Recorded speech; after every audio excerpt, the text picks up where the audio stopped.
Welcome to the Show with Orlana Darkins-Drewery. In this episode, I will share information about a new breakthrough in mammogram screenings, and I'll be talking to national gospel recording artist Trini L. Massey about his upcoming gospel concert happening in the city of Pittsburgh next month.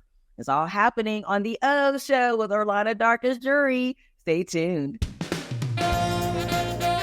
Welcome to the Show with Orlana Darkins-Drewery, your connection to events, topical interests, issues, and the movers and shakers in our world, and the opportunity to learn things that make you say, oh. Myriad Genetics' latest survey reveals a major knowledge gap. Most women don't know that dense breast tissue may raise their cancer risk. Joining me to discuss how to bridge this gap and ensure women are equipped with the information that they need for early detection are Ob-Gyn doctor Ibiye Stitt, whose expertise includes minimally invasive surgery, adolescent medicine, and infertility. Dr. Stitt is also a national speaker on hereditary cancer testing. And joining me is breast cancer survivor Ashley Dedmon, who has a deeply personal connection to breast cancer, having lost her great-grandmother, grandmother, and mother to the disease. Now a mother of two, she actively advocates for cancer awareness. Dr. Stitt and Ashley, welcome to the Show. Hi there. How are you? Thank you for having us. Thank you for having us. Yes. Dr. Stitt, we will start with you. Can you explain why breast density is an important factor in assessing breast cancer risk and how it complicates early detection efforts? Absolutely. Happy to do so, and happy Breast Cancer Awareness Month. We are officially in October, and so we're at the very beginning of this month. So thank you for this really timely discussion. When we talk about breast density, we're not talking about what a person or a woman can look at and, what a woman can feel or see when she looks at the mirror. We're talking about specifically what we see on imaging, and specifically mammographic imaging. When you, with women who have dense breasts on mammogram, it appears white or lighter colored. And that contrasts with women who have more fatty breasts where it appears a little bit more dark. The issue with that is, so do cancers.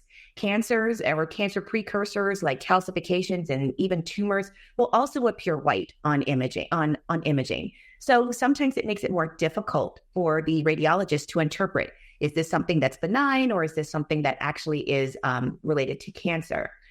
In addition, for women who have dense breasts, oftentimes these early cancers will form in these more obscured areas, in these more dense areas of the breast. So they are it's almost like hiding in plain sight. So it makes it a little bit more difficult for the radiologist to interpret. So it requires a little bit more nuance when you are discussing management of patients with dense breasts.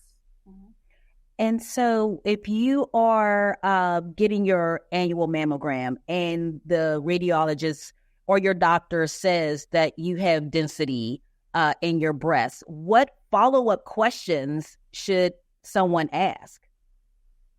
That's where I think, one of the FDA just recently, as of September 30th, released a new requirement that now all patients need to be made aware of what their breast density is.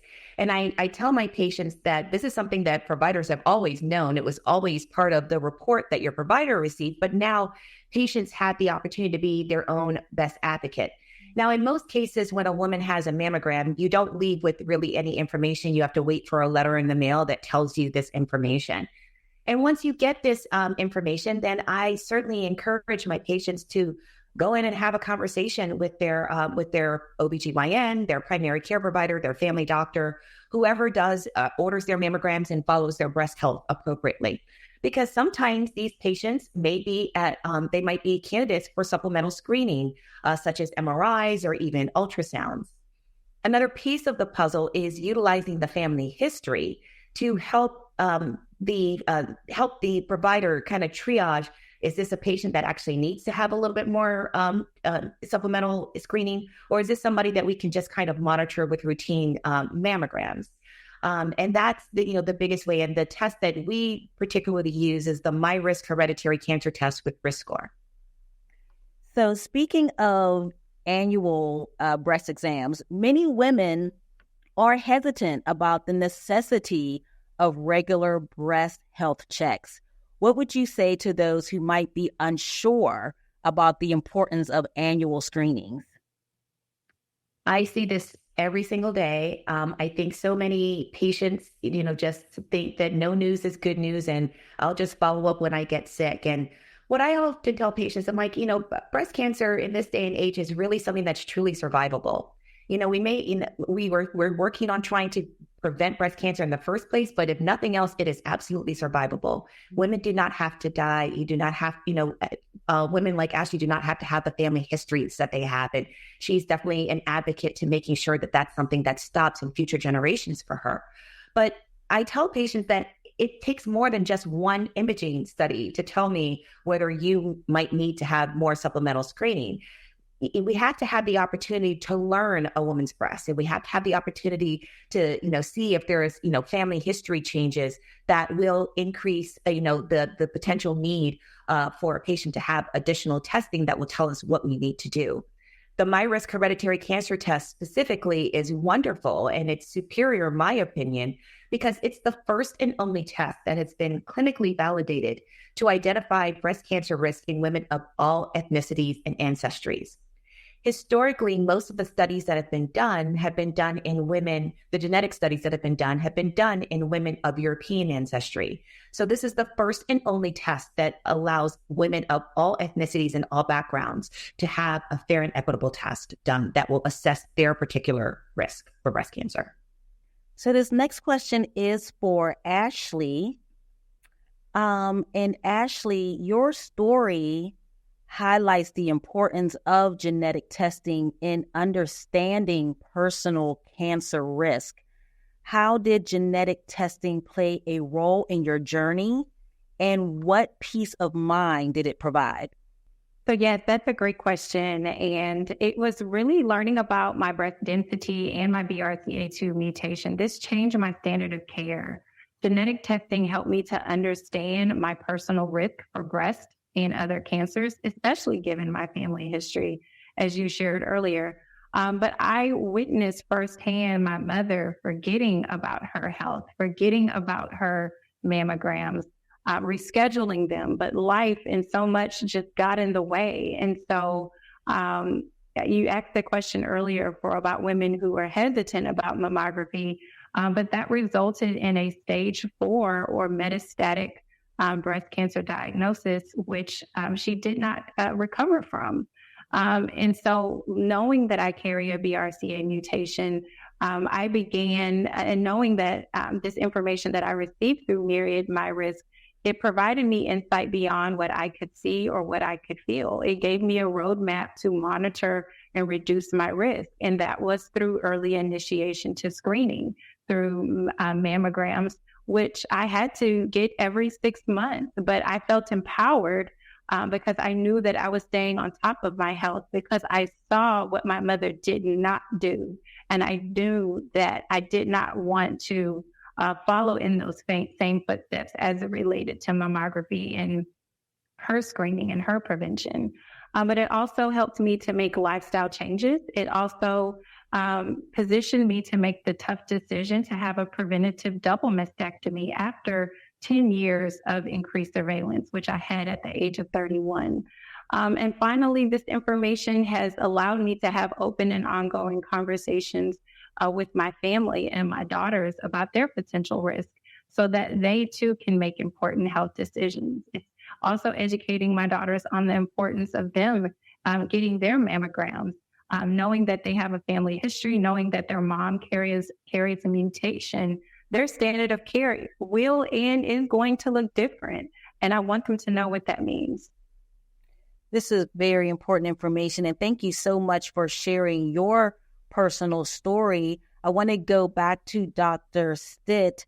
Ashley mentioned, you mentioned this new testing that is effective for all women. Is it available everywhere? Like, do doctors everywhere know of this? Well, we're certainly working on that, but yes, it is available everywhere. And, it's just, and I think that this is where, patient advocacy, advocate for yourself. I have had patients who have come in, with their Myriad box and asked, hey, I would like to have this test done. Not only is it available, it is very well covered by many insurances. Part of the Affordable Care Act, has really kind of, made this, because it believes in preventive care, has made this really very well clinically available to patients. But yes, this is something that is absolutely available to any patient who wants to know. Certainly those patients with a strong family history, but even those patients who may have a limited family history. If you're maybe even adopted and you don't know what your family history is. There are so many opportunities, and I would strongly encourage a patient to go to getmyrisk.com to get some more information about it. But yes, this is something that you can be empowered to go and get information about for yourself. Dr. Stitt, Ashley, thank you so much for sharing this information with us. I sincerely appreciate it. Thank you, everyone who watched and tuned in. This is Orlana Darkins-Drewery with the O Show.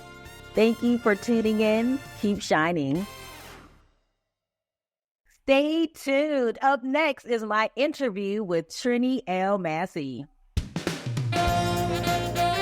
Welcome to the O Show with Orlana Darkins-Drewery, your connection to events, topical interests, issues, and the movers and shakers in our world, and the opportunity to learn things that make you say, oh. Today, I have the distinct honor of celebrating an incredible milestone with a man whose musical journey has touched hearts and lives both locally and globally. National recording artist Trini L. Massey has dedicated 30 years of his life to music ministry, serving churches and communities with a passion for gospel music that transcends boundaries. From his early beginnings at the age of 4, recognizing his gift as a calling from God, to leading choirs across the nation and ministering around the world in places like Italy, South America, and the Caribbean, Trini Massey's influence in gospel music is undeniable. He's gathering an extraordinary group of singers and musicians from some of the most notable choirs, including Northside Institutional Church of God of Christ, Mount Arab Baptist Church in Pittsburgh, Pennsylvania, the Pittsburgh Mass Choir, just to name a few. This celebration concert will happen on November 3rd at Mount Arab Baptist Church in Pittsburgh. This concert promises to be an unforgettable evening of praise, worship, and reflection on a journey that has spanned decades and touched countless lives. So joining me today as I dive into this powerful story of dedication and faith, we welcome Trini L. Massey to the O Show. Oh, thank you. Oh, I'm so glad to be here with you today. Thank you for having me. So, Trini, you began your musical journey at the young age of 4. Yeah. Can you take us back to that moment when you realized music was your divine calling? And what was it like growing up with such a gift? So like, when you're a child, you don't know you can sing. You're just the radio's on, the record player's playing, you're singing music. And my auntie, Aunt Carolyn, recognized that I could sing. And she would put me up on the table and have me sing Michael Jackson's Off the Wall, Sister Sledge's We Are Family. And I was like, and they would give me quarters and stuff when I would sing. So I was like, oh, okay, this what it takes. Let's do it. And then one day she asked me, she put up 2 records. She put up Michael Jackson's Off the Wall album and Walter Hawkins' Love Alive album. She said, which music do you want to sing? And I pointed to Walter Hawkins. And she was like, but you'll make more money on if you sing this music. And I said, but I like this music. I can feel this music. And I was at 4 and then started singing in the church, growing up, always the push to sing solos and push to sing. And at 7, I started playing. So the journey from there just went. Yeah. Wow. But as a kid, was there pressure to sing or did you enjoy it? I actually enjoyed it. Like, I love to sing. Singing was like an escape for me. I had imaginary choirs, all kinds of stuff when I was a kid. When the record would be playing, I would just sing. But now there were times where I did not want to sing by myself. Like, so I always had my cousin Natalie always sing with me or something, or I would cry, or my mom would walk up in front of the aisle of the church and stand beside me like, sing. I'm thinking she's coming to rescue me so I don't have to sing. Right. She's coming to force me to sing. So there was, I enjoyed it, but I wanted to do it on my terms. People make me nervous. Yeah. All right. I understand. That's great. So as I said in your intro, you've led music ministries in various churches across the denominations. Mm-hmm. How did that experience shape your understanding of gospel music's universal nature, and how did you integrate that in your ministry today? Wow. And so I'm a product of the Church of God in Christ, which is a Pentecostal set, of course, and the Baptist church. So the Baptist church taught me like structure with music. So my hymns, my anthems, spirituals, traditional gospel music. So all the way from James Cleveland up. And then, of course, the Church of God in Christ was more, I'm going to say progressive, not in a negative connotation towards the Baptist church, but they pushed me to learn about the Clark sisters, the Hawkins family, all the choral music. And so choirs, the Tommy Whitfield, Richard Smallwood. So it was the heritage of the Church of God in Christ pushed me to even want to be great on that side. And then it started shaping what I like to hear. I started noticing that, while I enjoy groups, the whinings and commission choiring was where my heartbeat was. I could feel it. It just felt like that was where I needed to be. Felt home. Okay. So I'm going to ask you to move closer to your mic as well, just so I'm too far. This I had these on. Can you hear me? Yes, I can hear you. Okay, cool. Okay. Yeah, I need you louder. All right, cool. Got it. Speak up, Trina. I'm like, this is good stuff. I want to hear. I want to hear it. So we shared at the top that you have an upcoming concert that's gathering musicians and singers from all over. I stated you have choirs from Northside Institutional, Church of God in Christ, and Mount Arab Baptist Church. Share the list of the choirs and any special singers that we can expect to see. Okay, great. So I've been the minister of music of 4 churches in the city of Pittsburgh. My home church, Northside Institutional Church of God in Christ, Cornerstone Baptist Church, Deliverance, Mount Arab. Oh, that's 5 actually in Pentecostal Temple. So 5 churches, and then 4 community choirs: Pittsburgh Mass, Pittsburgh Love Outreach, and Quarter Class. And so all of those choirs are coming together as one to celebrate, in decades, yikes, 30 years of music. I moved to the city as a teenager and was the minister of music at Cornerstone. I used to travel back and forth up the highway every Friday to be here for the weekend and leave right after church and go back home.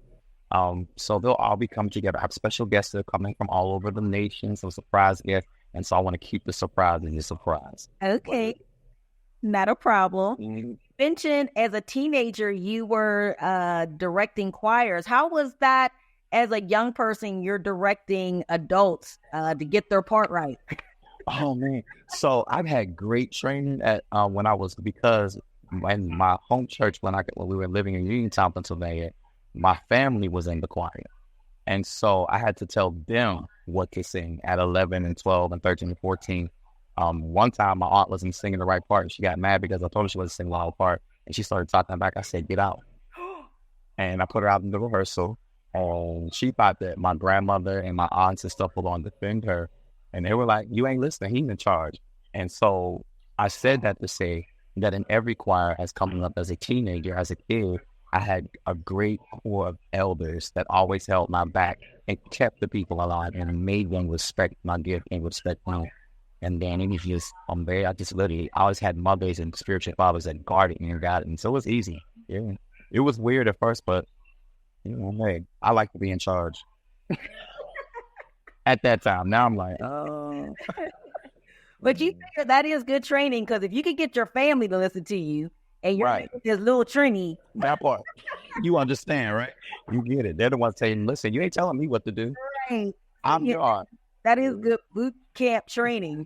Right. So your upcoming concert, as we mentioned, is gathering musicians and singers. You mentioned all the choirs. We have special surprise guests that you want as surprise. What can attendees expect from this powerful gathering of talent? Oh, wow. We're going to take a journey. We're going to take a journey through the churches that I worked for or ministered at. Songs that were made popular there. Some of these churches were places where I was able to start trying out or testing my writing skill on them. So they sang some of my real ABC songs from back in the day. So we're going to pull some of those back out. We're going to take the journey. The journey will probably start maybe late 80s, and we're going to go all the way to 2024. So original material. We're going to do some poppings, of course. We'll do some timings. We'll do some church classics. But then the bulk of the concert will be original material that people probably don't even know I wrote. That the people singing all over the country. You mentioned that. I was going to say that there are songs that you have written or rearranged that choirs and artists are singing that even for myself, I'm like, wait, I know him. And you're like real low key about it. But are you able to share a few that you've either rearranged or wrote that we may know?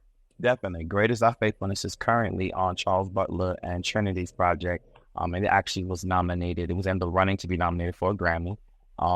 Let's see. I Can Call on Jesus by Arkansas Mass, More Than Enough, Able with James Moore, Psalm of Worship with Bishop Brian Moore, and the list goes. Yeah, I should have written this stuff down before I got on there, but there are countless artists, and of course our own church choir. We have 2 projects out with 1 million of my songs on there. Forever, Just Think of His Goodness, I Won't Forget, Glory to God. The anthem Praise Ye, O Lord is actually getting ready to be recorded by a choir, and like I said, I don't know if I could tell that, but okay, but yeah. So I have some things in the making. We, myself and Travis Malloy wrote a song for Zacardi Cortez that reached 1 million streams. We might be on our way to almost 2 million streams on Spotify, on the streaming network. So it's called Do It For Me.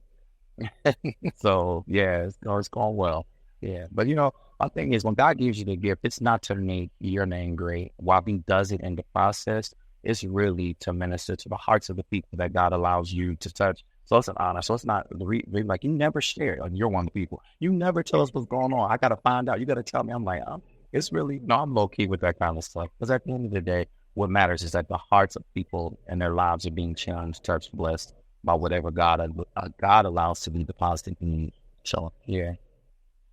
Now, you've also had the opportunity to minister globally, from Italy to South America, and even with the United States Air Force, which I thought was interesting. How has spreading gospel music across the world or around the world enriched your perspective on ministry? It makes you appreciate what you take for granted. When you go to places like Europe, like I've been all over Europe, all over Italy, South America, the Caribbean,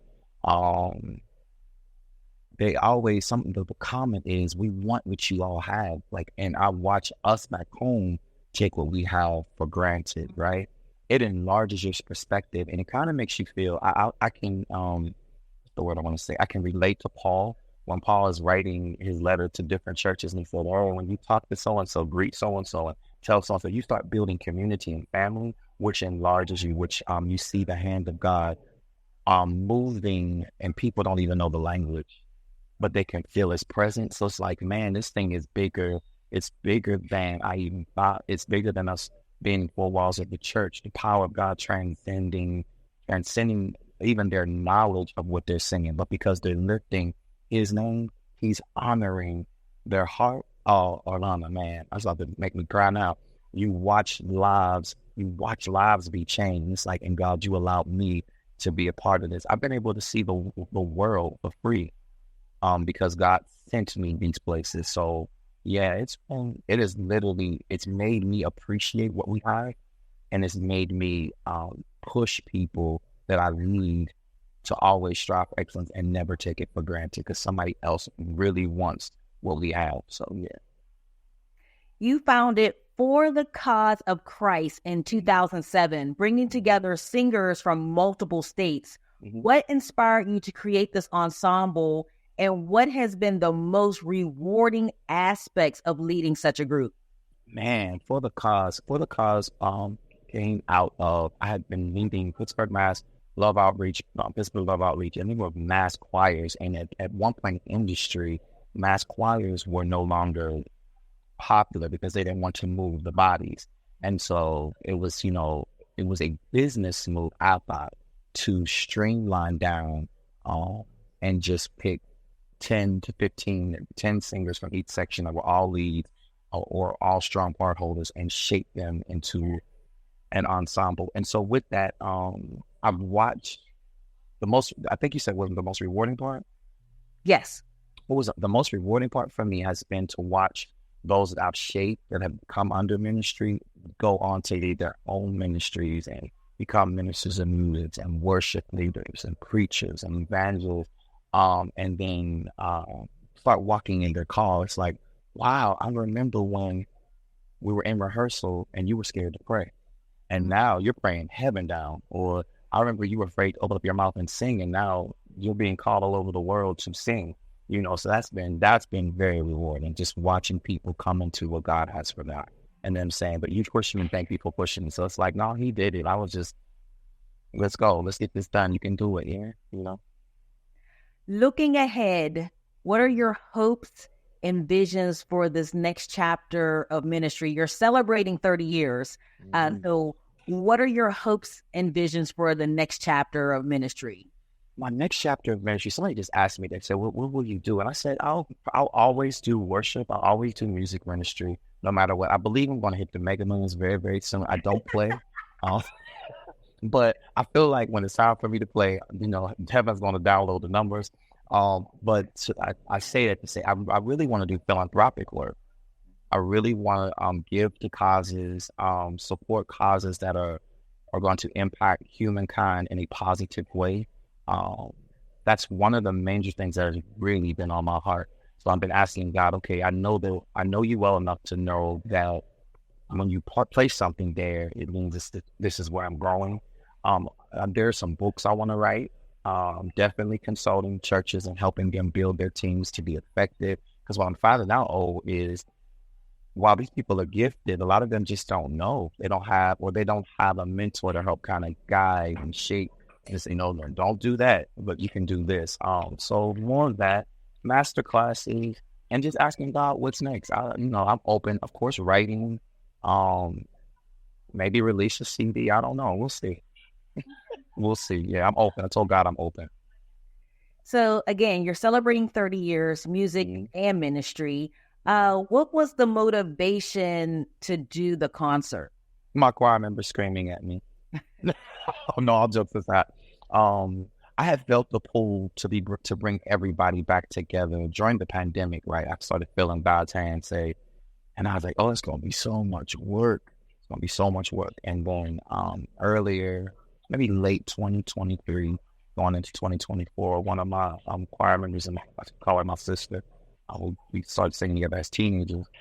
And she said, brother, we need to do a concert. And I was like, I knew that it was God.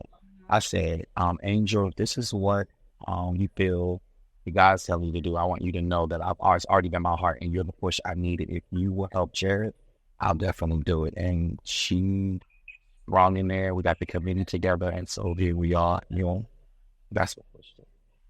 All right. So give us the details of the concert and where we go to buy tickets, so people can attend and see what 30 years of music and ministry looks like through the eyes of Trini L. Massey. Okay, cool. So the actual concert is November 3rd at 5 o'clock at the Mount Airy Baptist Church in Pittsburgh, Pennsylvania, 271 Paulson Avenue on Pittsburgh's east side or East Liberty section, where the Reverend Dr. William H. Curtis is the pastor. You can purchase tickets there on the church's website at www.mt-ararat.org, and there'll be a link there that'll have the concert. You press that link, it'll take you right to ticket slides to be able to purchase your ticket. What else did you ask me? I'm not, it's been 30 years, so my mind don't look like it used to. I think you answered the questions. You told us where, what time. Cool. I did good there. So again, this is Trini L. Massey celebrating 30 years of music and ministry. Is happening November 3rd at 5 p.m. at Mount Airy Baptist Church, 271 Holston Avenue in Pittsburgh, Pennsylvania. Tickets are available on the church's website, the 3 W's, www.mountarat.org. That's mt-arat.org. There's 2 parking lots, one in the front, one in the back. There's street parking. Yes. So you don't have to worry about that. Trini Massey, national recording artist, thank you so much for joining me today. Oh, I'm so honored that you have me. Thank you for having me. Thank you for the love, the push, and the support. Thank you so much. Much success to you. Thank you all for tuning in to the O Show with Orlana Darkins-Drewery. Until next time, keep shining.